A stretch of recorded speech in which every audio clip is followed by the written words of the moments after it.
I am Dr. Neeraja, Chief Fertility Specialist, Dr. Neeraja's Fertility and Gynec Center, KPHB 6th phase. So our main aim is to make you fertile. So ఒకవేళ couple pre conception కౌన్సిలింగ్కి వచ్చినప్పుడు మనం ఏ విధంగా council చేయొచ్చు.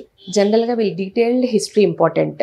So male side కానీ female side కానీ kids ఎలా పుట్టారు, ఏమన్నా మెంటల్ రిటార్డెడ్ బేబీస్ ఉన్నాయా, ఏమన్నా జెనెటిక్ డిజార్డర్ బేబీస్ ఉన్నాయా, ఎవరికైనా ఫ్యామిలీ హిస్టరీలో ఇన్ఫర్టిలిటీ ఉందా. సో ఇవన్నీ చాలా చాలా ఇంపార్టెంట్. డీటెయిల్డ్ హిస్టరీ కౌన్సిలింగ్ చాలా చాలా important.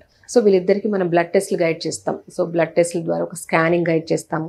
And sperm analysis, thyroid profile, sugar test, general blood టెస్ట్లు, కంప్లీట్ బ్లడ్ పిక్చర్, ఇవన్నీ బ్లడ్ టెస్ట్లు అడ్వైజ్ చేయడం జరుగుతుంది. అండ్ యాన్యువల్ హెల్త్ చెకప్స్, ఫీమేల్స్కి పాప్స్మేర్ ఎలా ఉంది, బ్రెస్ట్ ఎలా ఉంది, థైరాయిడ్ ప్రొఫైల్ ఎలా ఉంది, షుగర్ ఎలా ఉంది, బీపీ ఎలా ఉంది, ఇవన్నీ జనరల్ టెస్ట్లు మన పేషెంట్స్ గైడ్ చేయడం జరుగుతుంది. అండ్ వ్యాక్సిన్స్ ఏమన్నా కోవిడ్ వ్యాక్సిన్స్ కావండి, flu vaccine up to date వేసుకుంటూ ఉన్నారా, అండ్ స్ట్రెస్ లెవెల్ తగ్గించుకోవాలి, weight management, moderate type of exercise అవన్నీ అడ్వైస్ చేయాలి. అండ్ స్మోకింగ్, ఆల్కహాల్ తగ్గించుకోవడము, ఏమైనా డ్రగ్ యూసేజ్ ఉంటే అవన్నీ తగ్గించుకోవాలి, అవన్నీ బ్యాన్ చేయాలి.